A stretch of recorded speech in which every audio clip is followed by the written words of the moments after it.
Let's get started. So in this one, we are discussing basically. So in this one, we are basically discussing that what actually the weightage for Group 1 syllabus for CA final whose attempt is due in September 2025 and onwards. तो currently क्या है कि institute ने जो weightage discuss किया था वो only मई 2024 के लिए किया था और उसके बाद कोई रिलीज नहीं हुआ है कि वेटेज दिए गए हैं तो सब्सिक्वेंटली जो अटेम्प्ट हुए हैं जैसे कि मई 2025 और सितंबर 2025 सबके लिए सेम वेटेज फॉलो किया जा रहा है another thing that is institute ने क्लियरली लिया है कि there may be the deviation of 5% मतलब 5 मार्क्स का ऊपर नीचे डेविएशन हो सकता है तो हम ये वेटेज को ध्यान में रखते हुए प्रिपरेशन करते हैं उसके अलावा इंस्टीट्यूट अगर ऊपर नीचे करता है तो वो हमारे हैंड में नहीं है तो जो हमारे हैंड में है जो इंस्टीट्यूट ने बोला है वैसा वैसा वेटेज फॉलो करके हम इस वीडियो में ग्रुप 1 का syllabus that is FR AFM and audit का वेटेज क्या है एक्चुअली किस ब्लॉक में हमें पढ़ना चाहिए क्या क्या वेटेज है उसको प्रेफरेंस देते हुए हम प्रिपरेशन की तैयारी करते हैं या फिर मतलब उस पर और ज़्यादा लाइट फोकस करते हैं उसके अलावा I have already discuss that what exactly the weightage of group 2 for CA final yesterday so you can check out go to that video and simply watch that what is this if you are preparing for only group 2 so you can simply watch group 2 video what is the weightage for the direct tax law and international taxation or the indirect tax laws so you can go and watch that video for group 2 weightage and group for group 1 financial reporting advanced financial management and advanced auditing assurance and professional ethics we are covering hereby.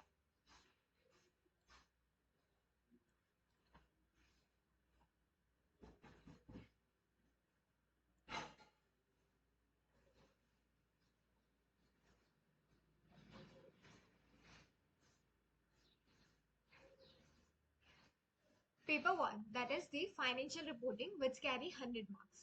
So what is basically the objective तो हम sequence wise चलते रहेंगे पहले फार का पूरा देखेंगे then we will proceed towards the advance financial management and then further we will proceed to the auditing part तो paper 1 that is a financial reporting 100 marks का पेपर है सबको पता है to acquire the ability to integrate and solve problems maybe volume may be so slow probably but we will try my level best कि volume थोड़ा सा proper आए financial reporting which will carry 100 marks objective क्या है to acquire the ability to integrate and solve problems in practical scenarios on Indian accounting standards India's for deciding the appropriate accounting treatment क्या होगा formulating suitable accounting policy to gain the powers to recognize and apply disclosure requirements specified in Indian Accounting Standard Index while preparing and presenting the financial statement. Develop Kanaga expertise to prepare financial statement of a group entities which include subsidiaries, associates, joint arrangement based on the Indian Accounting Standard. To develop understanding of certain accounting standard and solve problems in practical scenario where treatment is different in both the standard. The institute ने weightage दिया है introduction to general purpose financial statement as per Indian accounting standard का it will carry 10% to 15% होगा statutory provision applicability criteria क्या है division 2 schedule 3 जो है to the companies act 2013 and ये सारा मिला के देयर इज 10 से 15 मार्क्स का वेटेज है it will carry 10 to 15% statutory provision applicability criteria क्या है डिवीजन 2 क्या है शेड्यूल 3 क्या है तो ये जो इंट्रोडक्शन है to the general purpose financial statement as per the Indian accounting standard इसका वेटेज है 10 to 15%. उसके बाद आता है हमारा देन कम्स दी तो उसमें सिर्फ ये ही नहीं है आई थिंक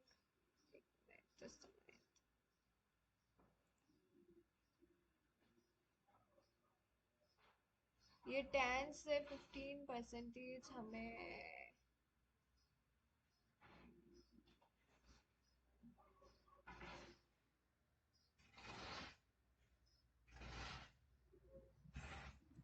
तो ये जो 10 से 15 मार्क्स है ये पूरा सेक्शन 1 का है ऑलराइट तो मतलब ऐसा नहीं कि खाली ऊपर ऊपर का नहीं है 10 से 15 मार्क्स, ये 10 से 15 मार्क्स में ये सारे इंडेक्स भी कवर हो जाते हैं, जो छोटे छोटे इंडेक्स हैं वो भी इसमें ही कवर हो रहे हैं।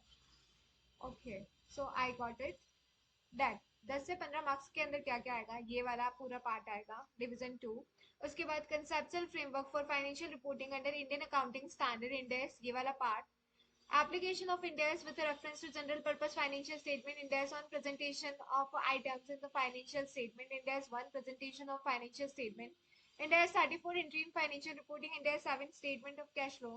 Ind AS on measurement based on accounting policy. Ind AS 8 accounting policy changes in accounting estimates and error. Ind AS 10 events after the reporting period. Ind AS 113 that is the fair value measurement. तो पूरा उसमें जो है 10 से 15 marks का weightage जो है वो ये कैरी कर रहा है। उसके बाद आएगा हमारा 5 to 10 मार्क्स में आ जाता है इंडेक्स ऑन इनकम स्टेटमेंट। उसके अंदर index 115 revenue from contract with customer. Index 115 का सेपरेटली वेटेज दे रखा है, वो है 5 से 10 मार्क्स। 5 से 10% का वेटेज दिया है index 115 that is revenue from contract with customer को। फिर थर्ड वाला है इंडेक्स, फिर हम बात करते हैं कि index on assets and liability of the financial statement.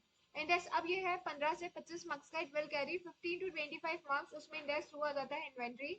Index 16 आ जाता है जो हमारे जितने भी इंडेक्स है assets and liability of financial statement वो। तो आपको समझ आ रहा है यहाँ से 115 को सेपरेटली 5 से 10% का सेपरेट दिया है, तो 115 तो करना ही करना है। उसके बाद हम बोल रहे हैं कि it will carry 15 to 25%। उसमें आ जाता है index on inventories. Index 16 property plant and equipment. Index 116 leases. Index 23 borrowing cost.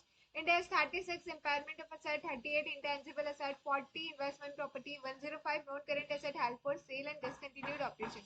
Index 19 employee benefit. Index 37 provision contingent liability contingent asset. तो ये सारा मिला के जो एसेट्स और लायबिलिटी वाले है इसको 15 से 25 मार्क्स का परसेंटेज गिवन है। उसके बाद हम आ जाते हैं that will be carry index on items impacting the financial statement. Index 12 that is income taxes. Index 21 the effect of changes in foreign exchange rate. Index on disclosure in the financial statement जैसे कि related party है, earning per share है, 108 operating segment है। ये सारा मिला के ये है 15 से 20 मार्क्स का परसेंटेज उसे दे रखा है। दूसरे जो अदर इंडेक्स है जैसे कि इंडेक्स 20 है बेस्ड और Index 20 accounting for government grant and disclosure for government assistant. Index 102 share based payment. Index 41 agriculture. तो ये सारे भी इसी के साथ है 15 से 20% वाले मार्क्स में आ जाते हैं। उसके बाद फिर वापस हमारा नेक्स्ट ब्लॉक शुरू हो जाता है 10 से 15% का। Index on financial statement it includes index index 32 index 109 index 107। उसके बाद financial instrument scope and definition क्या है, क्लासिफिकेशन एंड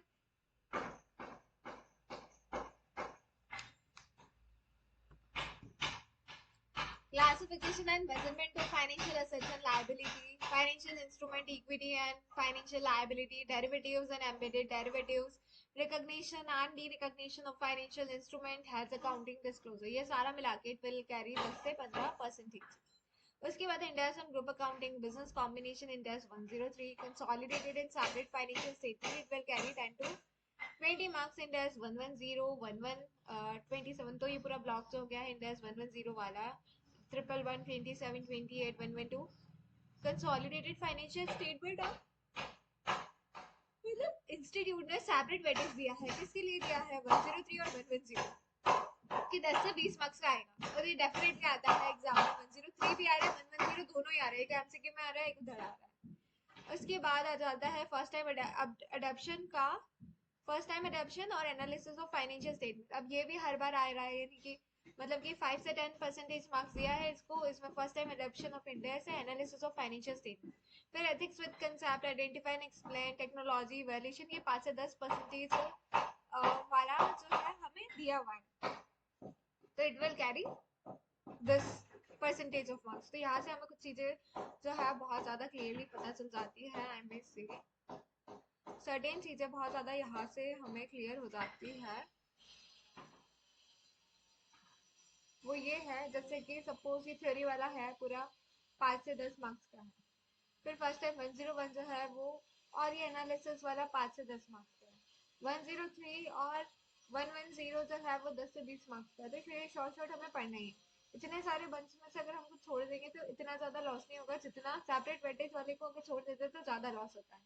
उसके बाद ये पूरा जो बंच है ये है 10 से 15 मार्क्स। अगर सपोज इसमें से कुछ छूट भी गया तो इतना लॉस नहीं होगा जितना सेपरेट वेटेज वाले छूट गए तो उसमें ज्यादा लॉस होगा। उसके बाद ये है 5 से 20 मार्क्स का इसमें दिया है। इसके अलावा है ये 550 ये सारा है असेट्स लाइबिलिटी। 115 को हम नहीं छोड़ सकते बिकॉज ये 5 to 10 मार्क्स कैरी कर रहा है। एंड ऑल तो ये मेजरली एफआर में ये वेटेज दिया है, तो हमें सीक्वेंस को फॉलो करना चाहिए। टीचर्स फैकल्टी सब यही वेटेज बताते हैं, इसी बेसिस पे उन्हें ग्रुप्स को डिवाइड किया होता है, सीक्वेंस दिया होता है हमें ये इससे प्रोसीड करना है, ये टॉपिक मस्ट डू है, वो मस्ट डू इस वजह से बिकॉज इंस्टीट्यूट ने सेपरेटली वेटेज इस तरीके से डिफाइन किया है।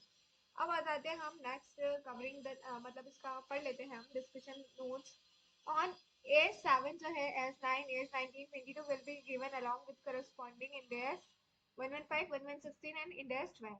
If either a new index or announcement and limited revision or index are issue or the earlier one is withdrawn or new index announcement and limited revision to index are issued in a place of existing index, the syllabus will accordingly exclude such new development in a place of existing one with effect from the date to be notified as decided by the institute.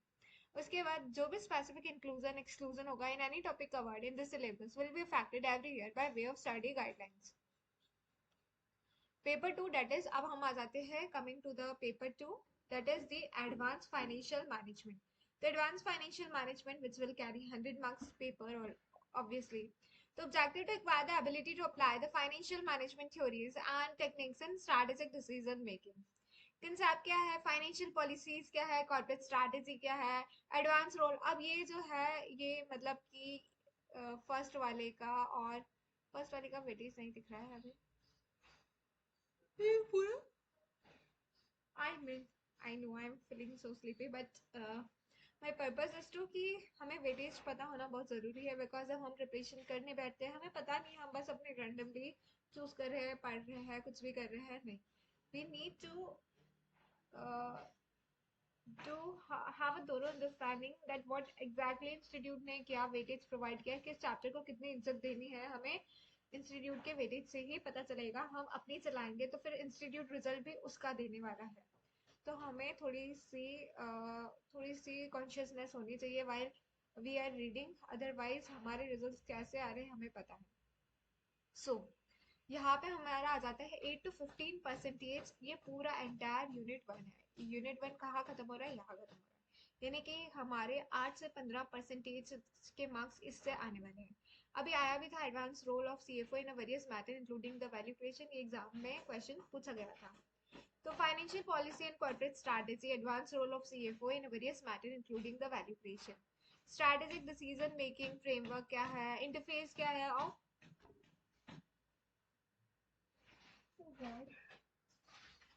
Interface क्या है और financial policy and strategic management का, balancing financial goals with sustainable growth, risk management, identification what are the types of risk faced by an organization, how will you do the evaluation of financial risk, value at risk, evaluation of appropriate method for the identification and the management of financial risk। फिर advance capital budgeting भी इसमें आ रहा है, current trends in capital budgeting, impact of inflation on capital budgeting decision, impact of change in technology on capital budgeting,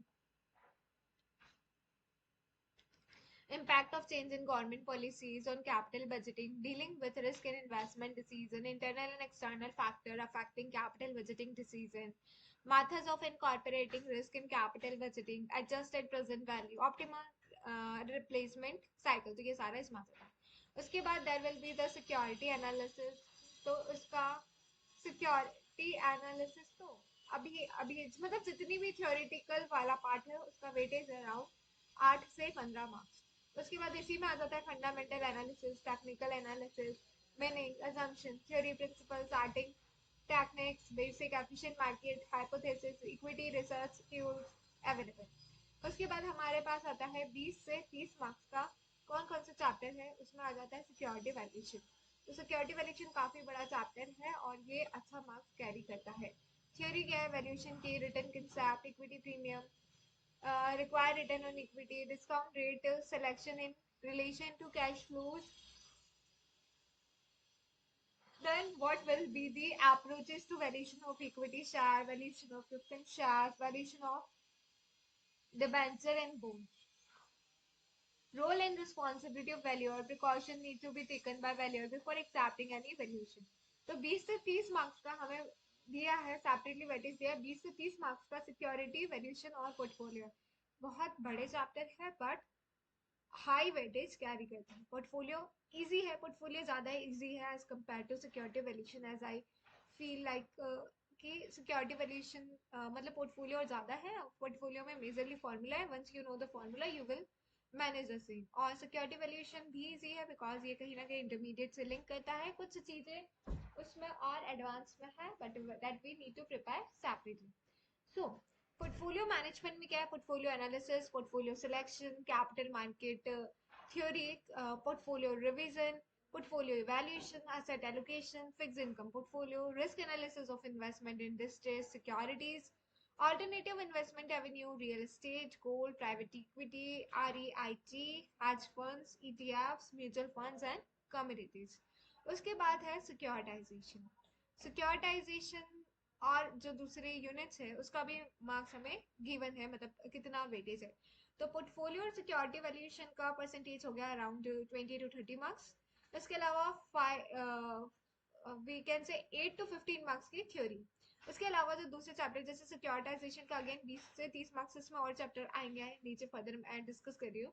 that is introduction, concept and definition, benefits of securitization, participants in securitization, mechanism of securitization, problems in securitization, securitization instrument क्या है, pricing of securitization instrument, risk in securitization, tokenization, securitization in India। उसमें और भी chapter आ रहे हैं जैसे कि mutual funds, meaning मतलब 20 से 30 मार्क्स में सिक्योरिटाइजेशन तो है ही है। उसके अलावा मीनिंग टाइप्स मतलब mutual fund, advantage disadvantage of mutual fund, evaluation of mutual fund, role of fund manager in mutual fund, hedge fund, role of FIIs in mutual funds, derivative analysis and valuation, introduction to forward future and option. तो ये 20 से 30 marks mutual funds और securitization और derivatives भी इसमें ही आ रहा है। Derivative analysis, derivatives का काफी अच्छा वेटेज देखने को मिला है। Derivative analysis and valuation, introduction to forward future and option, future market, pricing of forward future, hedging using future, option, option pricing, option breaks, exotic option, credit derivative, real option derivative, mishaps and lessons, swaps, commodity derivative, weather derivative, electricity derivative.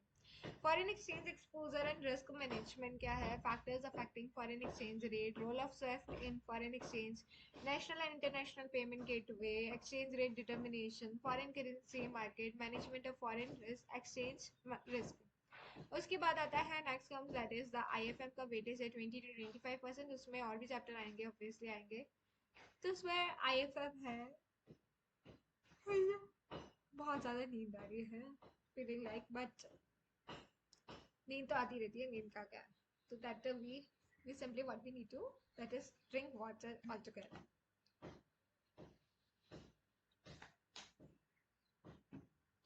The next thing that is basically we were discussing, that is the international financial management. International capital budgeting, offshore investment strategy vis-a-vis domestic capital budgeting, project vis-a-vis parent cash flows, discounting rate and adjusting cash flows, adjusted present value, raising funds from international sources, sovereign funds, international financial center, gift city, international working capital management, multinational cash management, objectives of effective cash management, optimization of cash flow needs, multinational receivables management, multinational inventory management. तो ये सारा जो है हमारा आएगा around 20 से 50 marks का। Interest rate risk management, benchmark rates, interest rate risk, hedging interest rate risk, traditional methods, asset and liability management, forward rate agreement, modern methods including interest rate derivative, interest rate futures, interest rate options, swaps and swap options. फिर आएगा हमारा business valuation, conceptual framework of valuation, approaches, method of valuation, asset based valuation model, earning based model, cash flow based model, measuring cost of equity. ये 10 से 15 marks का। Capital asset pricing model, arbitrage pricing theory, estimating beta of unlisted company, relative valuation steps in equity, other approaches, EVM, वीए, ये सारा हमारा पूरा उसमें आ जाता है, हम बोल सकते हैं उसको। बिजनेस सॉल्यूशन में हमें दे रखा है 10 से 15 मार्क्स का। 20 है। मर्जर भी हर अटेम्प्ट में आता है। merger acquisition, corporate restructuring, conceptual framework, rational forms, merger acquisition, financial framework, takeover defensive tactics, reverse mergers, this partial sale, demerger, equity carve-outs, ownership restructuring, going private, management leverage buyout, unlocking the value through merger acquisition, cross cross border mergers, special purpose and all. Startup finance will be 2 to 5% के हम theory बोल सकते हैं कि introduction including pitch presentation, concept of unicorn, startup initiative of government of India, sources of funding, succession planning and business। तो हमारा ideally AFM का यहाँ सिलेबस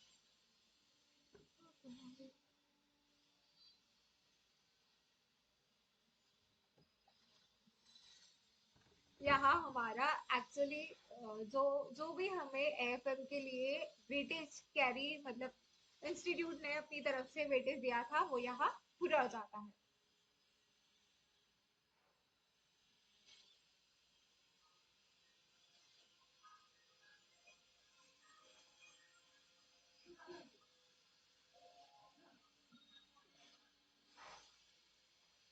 तो आइडियली हमें क्या क्या एएफएम में तैयार करना है, ये हमारा एफआर आ गया। तो एएफएम में हमारा ये जो थ्योरेटिकल पार्ट है वो हमें बताया जाता है, उसमें एडवांस कैपिटल बजटिंग भी दे रखा है कि ये सारा मिला के 8 से 15 मार्क्स। उसके बाद सिक्योरिटी मतलब ये सिक्योरिटी एनालिसिस, ये तो 3 4 चैप्टर है जैसे कि financial policy and corporate strategy, then risk management, advance capital budgeting decision and security analysis, ये हो जाता है हमारा 8 से 15 नंबर का। फिर सिक्योरिटी मतलब फिर आ जाता है सिक्योरिटी वैल्यूएशन। क्या हाँ जा रहे हैं।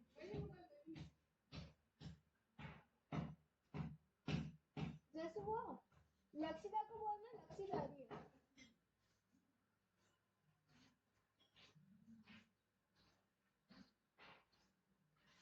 फिर हमारा सिक्योरिटी वैल्यूएशन और पोर्टफोलियो मिला के इट विल कैरी 20 से 30 मार्क्स। उसके बाद हमारा सिक्योरिटाइजेशन और म्यूचुअल फंड और डेरिवेटिव मिला के 20 से 30 मार्क्स। फिर जो हमारा foreign exchange exposure and risk management है, इंटरनेशनल नहीं मतलब ये पूरी यूनिट मिला के पोर्टफोलियो सिक्योरिटी 20 से 30 मार्क्स। फिर आ जाता है हमारे 20 से 30 मार्क्स में securitization, mutual fund, derivative, foreign exchange exposure and risk management, ये वाला यहाँ 20 से 30 खत्म हो जाता है। फिर mutual fund, derivative, foreign exchange, यहाँ मिला के ये 20 से 30 हो जाता है। फिर international financial management, interest rate risk management,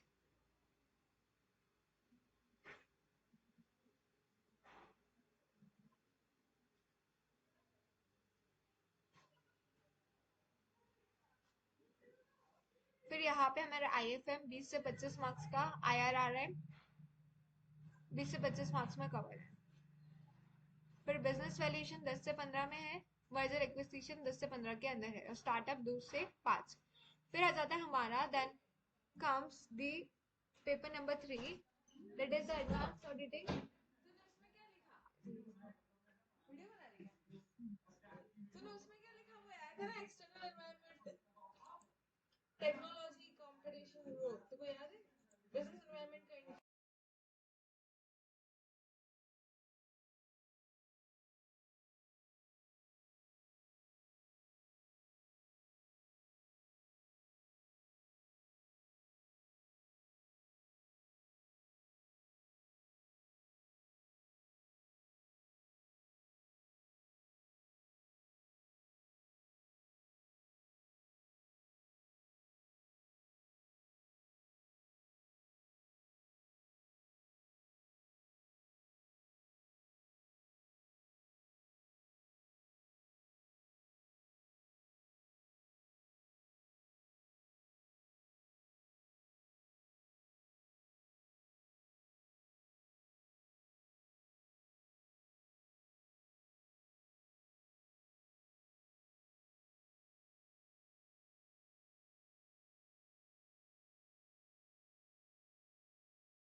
So further we are actually discussing the paper three weightage.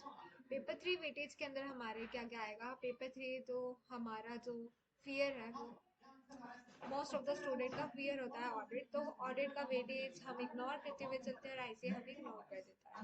तो हमें वो नहीं करना है. सिंपली पेपर थ्री का वेटेज क्या है, that is the advance auditing assurance and professional ethics which will carry 100 marks obviously. Just a minute.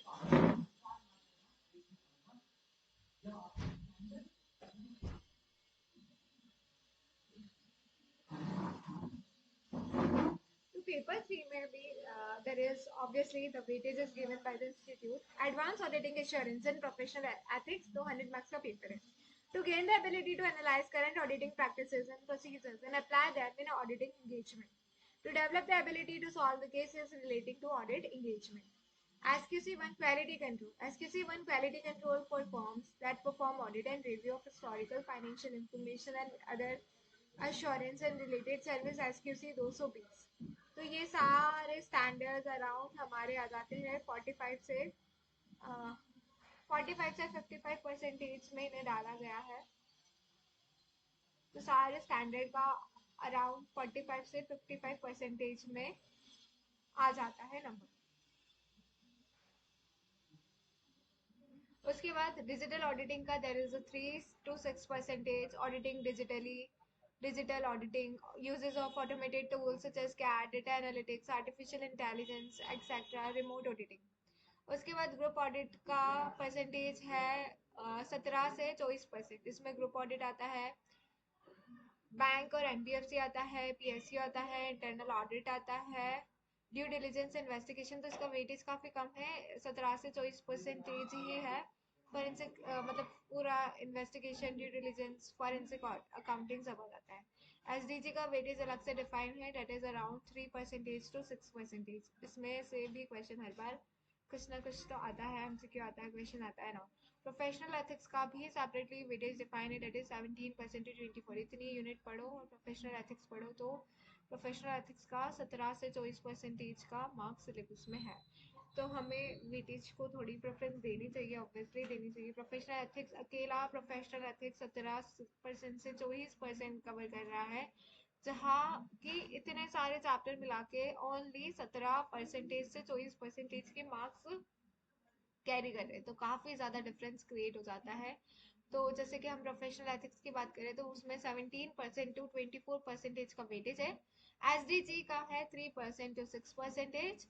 उसके बाद due diligence investigation, forensic accounting है, इंटरनल ऑडिट है, ओवरव्यू ऑफ पीएसयू है, special features of audit bank and NBFC है, group audit है. ये सारा मिला के भी 17 से 24% ही हो रहा है. उसके अलावा डिजिटल ऑडिट का है 3% से 6%.